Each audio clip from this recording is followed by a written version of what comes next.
me judy number. Ani Changari judy the Gangane Tanda number to Chugi judy the number to Mambu Pedio. Ani so Tanda Dinang Lola that they Milutu to Kowe, Dinang Lola, Sunny, Chushi Gangdrug Gule, Tajik Sunny Mambujin to the Peore, Canada ne Peore, Gagane Pesha. Dinang Lola number to Gule Mambushkin, Dela Peore, get someone de Tari Peva Dela. And the Anna Shingonzugi there, Charu named Nange, so Professor Carole, Wells, and the 10 Mountain Division Gidela, when a Jinda Chenange, Monzo Kashi, Sangmalangonzu Tongadela, Tojin the Dutch Deleshui. Ani Zerim Tomboma good to the Monzuki Tombo de Langonzuki Nanzuki Geluche, Ani Kamachi, Nanzuki Nangi Sunche, Dichei.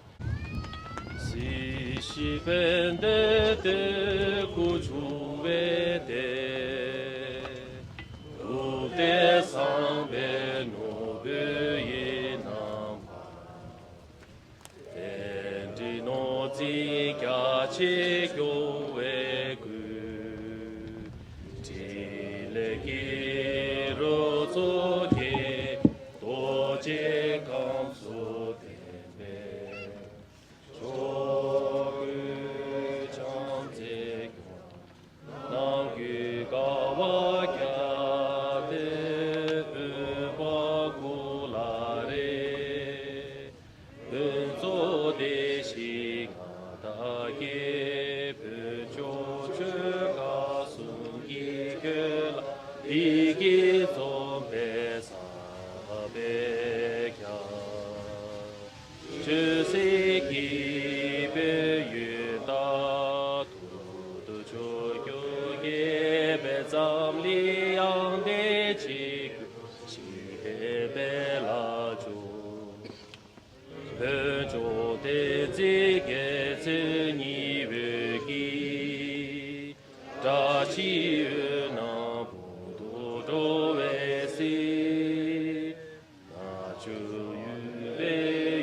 Tojina and Dijela that day number some cancer onzo the big Tazu de la onzo they don't chimbe onzo power bomb numbers some made some issues onto the Yang Kamachi moment of silence. That's all.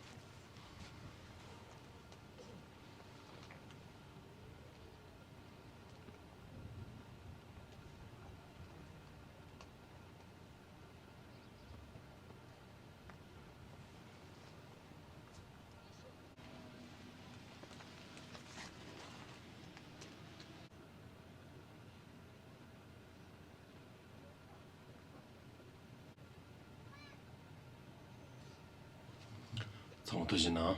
Is a want to get the Kodan Jiwa, Dala Gonzo, Dhokham, Pomori, Jews in Jena, Newton, Kore, Sole, Dadus, Sajan, Lame, Janjus, Newton, Jilla, Jewan, Zendus, Tomen, Neza, Lekan, Yumo, Tuji, Chapi, Newton, Tanzan, Tuji, Chajan, Datan, Rowan.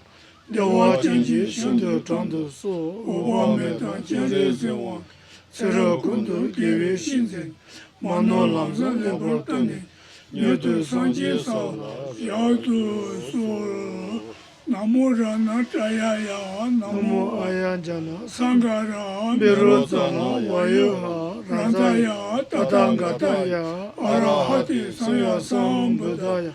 Namo Sawa Tatanga Tebe, Arahati Be, Saya Sambudebe, Namo Aya Awalokite, Shoraya, Bodhisattva, Mahasatoya, Mahakarunika, Teyata, Om Daradara, Diri, Duru, Iti Wati, Tali, Tazali, Kusumi, Wari, Ilimi, Sidenzola, Abanai, Soha. Omani peme hu, omani peme hu, omani peme hu, omani peme hu, Omani beme omani beme omani beme omani beme omani beme omani beme omani beme omani beme omani beme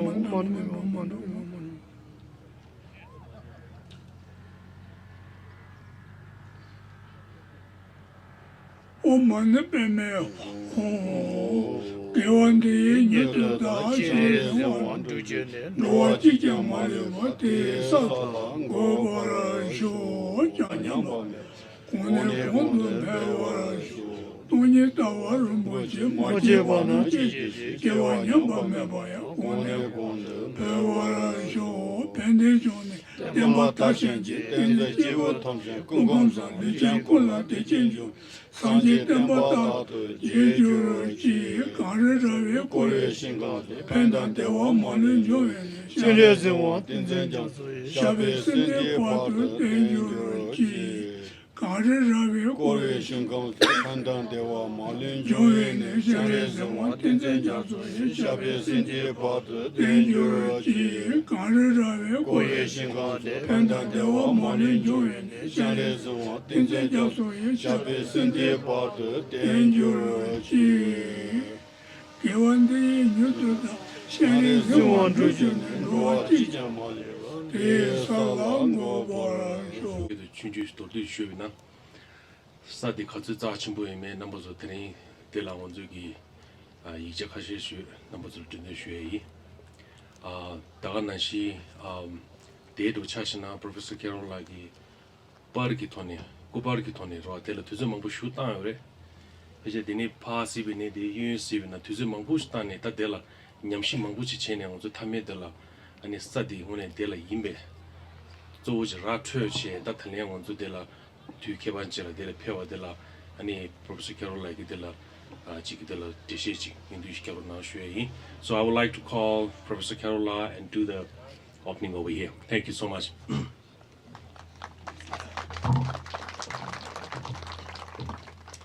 Hello, everyone, and welcome. I'm Carole McGranahan. I'm professor at the University of Colorado, chair of the Department of Anthropology, and co-founder of the Tibet Himalaya Initiative at University of Colorado, including with Professor Emily Ye, who's here today, so another one of the founders. For over 30 years, I've worked with the Tibetan community around the world to research and write about the Tibetan resistance. And today, together with Tenzin Norsang and also with Kunsho Tenzin, it's my pleasure to welcome you to this very special event. We are here today on the exact site of the former training camp built by the US Army for the CIA to train Tibetan resistance soldiers. Planned in 1958, the camp opened in 1959, and it ran through October 1964. Several hundred men, both Tibetan and American, lived here year-round during that period. And while we have a nice day today, trust me, it is very cold and snowy in the winter here. The Americans codenamed the camp ST Ranch, or just simply the ranch. But to the Tibetans, Camp Hell was Dumra, which we can translate as garden. The Tibetan resistance started in eastern Tibet on the border with China. As Chairman Mao's communist troops invaded Tibet, ordinary citizens, men and women, farmers, nomads, teachers, carpenters, monks, fought back to defend their families, their communities, and their leaders. Over time, the size of the People's Liberation Army and their modern weapons were too much for the Tibetans. So people, including entire families, including the families of some of those who are gathered with us here today, fled west to Tibet's capital, Lhasa. In Lhasa, under the leadership of Andro Gompatashi, whose photograph you see here to my left, to your right, a trader from Litang, the Tibetans officially formed an army called Chushi. They inaugurated it on June 16, 1958, and dedicated the army to His Holiness the Dalai Lama, the political and spiritual leader of Tibet, presenting him with a golden throne encrusted with precious gems, and offering a long life ceremony to him. Ling Rinpoche, who was one of the Dalai Lama's tutors, is the one who gave the name Chushi Gangdrug to the army, and that translates as 4 rivers, 6 rangers, which is an ancient name for Kham, the eastern province of Tibet. In the army, however, and here at Dumra, men from throughout Tibet fought together side by side. Men from Utsang, men from Amdo, men from Kham. This was during the Cold War, at a time when the USA was dedicated to the fight against communism. The Tibetan resistance to the People's Republic of China quickly caught the interest of the US government. And through the US State Department, the CIA got involved. The Dalai Lama's brother, Elder Tonduk, together with Lama Tsering, whose son, Tenzing Sonam, is here with us today, as well as his daughter-in-law, Tenzing Sonam and Ritu Tsering, coordinated between the Tibetan government and the CIA. The CIA trained a first group of Tibetan soldiers in Saipan, which is in the northern Mariana Islands. And you might not need me to tell you that a tropical island in the Pacific was not the right place to train Tibetan soldiers from the roof of the world. They next moved them to Virginia, to a training site there called Camp Perry, codenamed ST Pine Tree. But that was also hot and humid during the summer. And then finally someone, Don Fosmeyer, said, we need a place where we can train Tibetans in a landscape and an elevation that resembles that of Tibet. So while we are here at roughly, I think, 11,000 feet, which in Tibet is still low, this approximates Tibet as best as we can do, at least in the lower 48 states of the United States. In addition to this being the site of the former Tibet training site, we are also at the home of the 10th Mountain Division. And for those of you who aren't familiar with them, the 10th Mountain Division was a special unit of the US Army. They were ski paratroopers who fought the Nazis, fought the Italians during World War II, and this was their home first. And they later welcomed the Tibetans and the CIA here. The men who lived together in this secret camp developed close bonds. For the Tibetan men, support from the USA was important. It gave them hope that they could defeat the Chinese. For the Americans who served here, the Tibet operation stood alone. It was different from any other mission in which they would participate. There was mutual respect and admiration between the two groups of men, and a commitment that endured over the decades. The CIA Tibet program was headed by two men, Roger McCarthy and Ken Knaus. They both remained committed to Tibet for their entire lives. Each of them wrote books about Tibet. And they also each made personal commitments to install a plaque here at Camp Hale. Ken Knaus was the one working with former U.S. Senator Mark Udall, who sends his regrets, but also his greetings today to everyone here, to make the plaque possible that you can see, if you haven't already seen it, close to the entrance where you came in. That plaque acknowledges that for a period of time, the CIA secretly trained Tibetan soldiers here. It was installed in September 2010. After the installation of the plaque, and that was in September, it was on a beautiful day, similar to this, some of the retired CIA officers and Tibetan veterans left the ceremony site to go find the site of the secret camp in which they had lived, some of them for several years. They came back dismayed and frustrated that they could not find the camp. Right? So the very camp that they had lived in 50 years later now, in 2010, they could not find. And again, this was a source of distress. So I made just to myself a silent vow at that time that I could do what I could to find the camp. This past winter, that vow was realized. So together with a Vail Valley resident who's here, but I don't see him, Tracy Walters, there he is, for here. Tracy. Who, when I told him the story of the secret camp and of my desire to find it, told me that he spends a lot of time here, hiking, camping, riding his bike, and that perhaps he could help. So I shared with him 2 photographs of the camp, one taken from up above, looking down, and one taken from a site in this direction. In February, on a cold, snowy day, we put on snowshoes and we came out, and we had 2 photographs, which are, we have photos of those photos that we will share with you later. And we came and held up the photos, right, and tried to match them to the landscape. The first one we found very easily. The second one took more time, but we realized we thought we had it. Then what we did is we took those photographs, sent them to Mr. Bruce Walker, a CIA officer who was a trainer here at the camp, and also to Tenzing Sonam and Ritu Tsering. I said, we were there today. We think we found the spot. Bruce Walker wrote back the next morning saying, you nailed it. You found the site, and I am the one who took those photographs. And one of the photographs was taken on Losar on an auspicious day.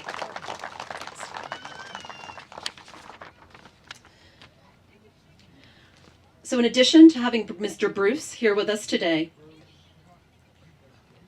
we also have Sereng Dorje here with us. Mr. Sereng Dorje was here as a translator, and so translating between English and Tibetan. And so these are our two of the men who lived here at the camp. We have one of the American men and one of the Tibetan men. Sereng Dorje's code name was Malin, and I want to honor these two men right now.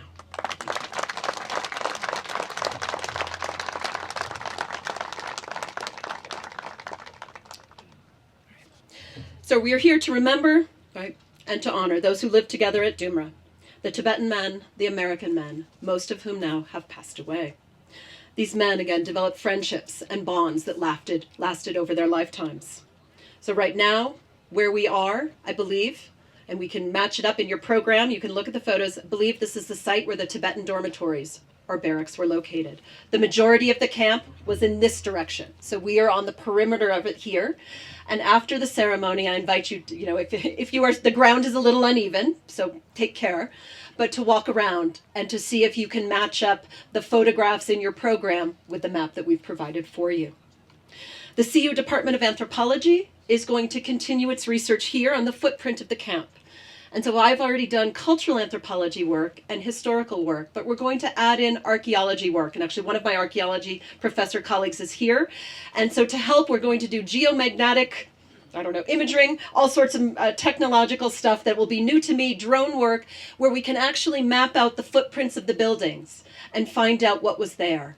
And so that we can hopefully combine that with a stupa that the Tibetan community hopes to place on this site. So Senator Udall has pledged his support to help us for that. I will also do what I can to make this possible, so that in addition to the plaque, we will be able to come to this site as a place of commemoration, memory, and history. Okay. I'm going to invite Mr. Bruce Walker to the stage.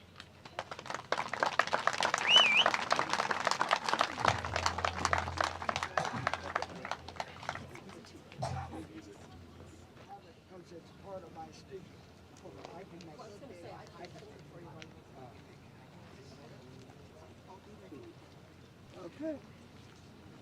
Should I bring a chair? No.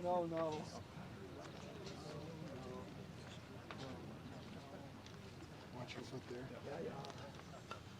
Okay. 1, 2. Okay. Whoa. Good job, Bruce. Okay. You made it. Hello. Can you hear me? Okay. Welcome to all of you. I'm delighted to be here today and to see all of you and to meet as many of you as I can. I don't know where to begin, but I first came here in 1960, and I went away for Tibetan language training during the period 1960 to 1964 when I came back, and spent the years 1962 to 64 with my colleague Sereng Dorje Malin, who was one of our finest interpreters and a welcome friend to see again after all these years, who is with us today. And I'm thrilled that he's here with his family, that he can share his experiences as well. I just want to bring your attention to some of the details about Tam Hale as I know it. And I think if you have one of these maps in front of you, it will help you. And I can describe some things that were at Camp Hale. And everything on this map here is just over here on this field, which is very hard to walk into, and we couldn't cut the grass and level it, so we were here. But everything was just over 50 yards away. And I wanted to tell you that the photograph that I took was from this direction, and you could see that in the hills where that divide is in the sunshine, and it lined up perfectly with the picture that was taken inside the campsite. If you will look on the map, first look at this map. I took it in 1964. You will see a building, in a yellow building in the upper left picture. That yellow building is one of the buildings in the far upper right picture, black and white picture, which shows showers and latrines.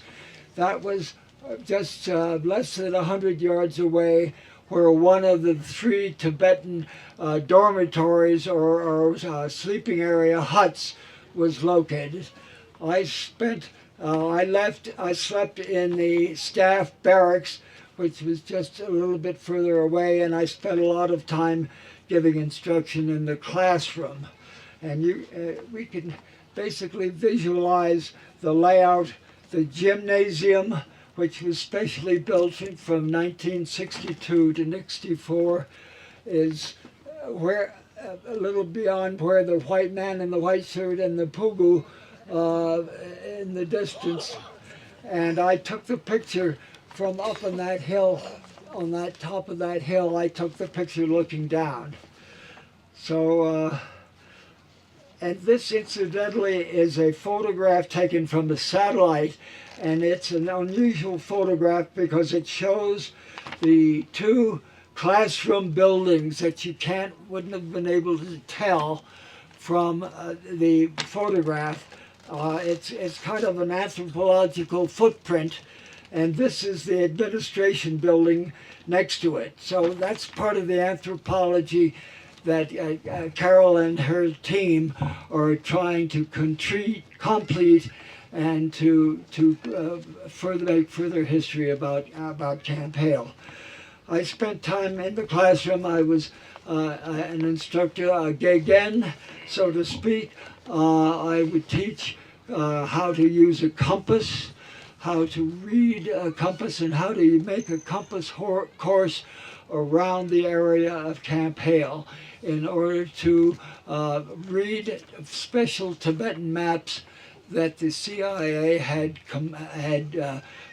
made, that were made of cloth that could be folded and used with them when they were parachuted into Tibet, and were able to determine the coordinates from the map by using the compass reading and the special template in order to prepare radio messages that they would send back to CIA Langley about the comm forces under Dhampotashi Andritsan, and about the Chinese PLA positions that they were fighting against. We wanted that type of intelligence, and we hoped that the Tibetan radio teams, this site was specifically used for the purpose of training radio teams who would be parachuted back to Tibet to join the resistance forces and to send back messages about the situation, about the resistance in Tibet on a real-time basis. I also taught them how to use a camera. I taught them how to do observation and observation techniques. I instructed them in writing reports that they could use telecodes to make a Tibetan message out of. I taught them in some kind of tradecraft techniques, and participated in some of the sabotage techniques of interrupting Chinese transportation and that sort of thing. There's a picture of me. Wait a minute. They have order. Okay. There's a picture of me between Rick and Sandy. Who's this over here? Oh, that's me. Well, in an outdoor winter bivouac having hot chai, hot butter tea in a wintertime bivouac. And these two men, Rick and Sandy, were blessed compatriots, and they both were. They did not survive the very far into the resistance, but I remember them with great affection. And I want my colleague, Sedan Dorje, to be able to tell a few things that he remembers about working in Camp Hale with me for those 2 years, 1962, 1964. And I'm so glad he's here today so that he can share that with us. Thank you all for coming. It's wonderful that you are making a success of this event, all of you who are here. And it is one final commemorative event to celebrate the Tibetan resistance effort that was here, and that we made an effort with the CIA made an effort with the Tibetans to fight the fight as best we could. Thank you very much for coming. Oh, we'll have Saint Dojala, and we'll listen the Tibetan side of the story. Can I introduce you? Okay. Okay. So I'm going to speak a little bit. This is my elder brother, everyone. His name is Sering Dorje, and so he's the son of Chosanla from Lhasa. He initially got involved with the CIA. First of all, he went to India to boarding school in 1953. So by the time he finished school, he was fluent in English as well as Tibetan. So therefore, our father, Chosanla, was a very close friend of Gomputeshila, Untu Gomputeshila. So that's why they knew our family and recruited Chola to go to the interpreting. But before he came to Camp Hale, he spent a couple of years in Darjeeling doing translating, from Tibetan to English, all of the communication with the CIA, and in those days they were in Mustang. So anyway, I just wanted to give you that, and I'll help him along because Chola is very quiet and reticent, and even to us, our family, he never really spoke about what his experiences. And so therefore, we have to prompt him to say things. Until yesterday, I didn't even know his English name. When I told Carole my brother agreed to come, Carole wrote to me and said, "Oh, Bruce said his code name or his English name is Mayland," and I asked Chola, "What was your English name?" And he told me Mayland. So obviously it matched. But until yesterday or the day before yesterday when we flew in, he did not ever tell us anything about it. So anyway, here he is. He's going to try his best. Yeah, I think you should say it in English, so because most there are also Americans here. So okay. So talk about Bruce a little bit, about your experiences, and do your best. Okay. Okay. My name is Sering Dorje, and I was one of the interpreters for the Camp Hale group that's here. And at that time, there were maybe about 200 or 300 Tibetans with me at the time. And we were taken from Darjeeling to Camp Hale, over here. And then at that time, Mr. Bruce Walker was one of my instructors. He was very good with us. He was one of the best.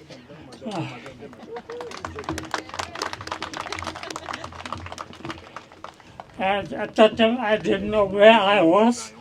But every Sunday, after he's finished with his newspaper, he used to give them to me so that I can read and know where I was. That's how I knew I was in Colorado or Camp Hale. And at that time, my main job was to interpret, for several instructors, Mr. Bruce Walker, and there were some other instructors. We just had to instruct them from Monday through, I believe, Saturday. We woke around 6 in the morning and went to bed around maybe 7 or 8. And we were off on Sundays. We were allowed to do whatever we wanted. Don't forget Saturday night dinner. Yes. Yes, that is okay. The Tibetan schools on Saturday night, they usually make like momo or things like that. And we drank beer. Yes, and we drank beer. We had a lot of beer, a lot of fruit. And the subject that I interpreted most was dynamics. I believe it's called dynamics. I don't remember exactly. It's for blowing up bridges or things like that. And the second was doing spy work. What was it called? Tara or something? I don't remember the exact name. The what? The spy work. What Spy was it work. called? Fireworks. Scratch. Tradecraft. Oh, tradecraft. Secret meetings inside Tibet so the Chinese would avoid seeing you being spies, and communication of paper and film that you needed to pass to other people. Tradecraft and being spies yourselves so the Chinese would avoid your activity. Yes, that was I don't remember the name, but that's what I interpreted mainly. Do you remember the favorite movie? What was the favorite movie? The favorite movie? Yes. I don't remember, honestly. The King and I. But the King Eye, okay. So that was so long time ago, but like 50 years ago, or 60 years plus, ago. 60 plus. 60 plus years ago, so I don't remember exactly. But that's what it was, yes. And there were maybe 6 or 8 instructors. They were all very kind, very nice, and we had a good time. And we tried to teach and learn as much as we could. You were great, and you were the best-looking interpreter in the Thank you. That's okay. Yeah, that's what it is, interpreting. Yeah, remember. It was... So, after completing his duties here, yeah. Jula Dojla was sent to Cornell to study, sponsored by the CIA. There was a group of them that was sent to Cornell, and later he graduated from Columbia University and then worked in the Office of Tibet in New York for several years. After that, he also worked in the store that His Holiness's elder brother, Gangdrug, had in New York before he moved to California. So I actually also I got a scholarship to come to the United States in 1964, and so therefore I used to go visit him when he lived in New York. But anyway, because I was living in California years later, he moved there in the 70s. And now our entire family, there's 10 siblings, 5 brothers, 5 sisters, 9 of us live in California, 1 lives in Hawaii. So anyway, that's the story of our family. Yes, ma'am. Okay, so it's very nice to be here today to see what's happening here. And I'm very glad that I could meet some of old friends like you. Thank you.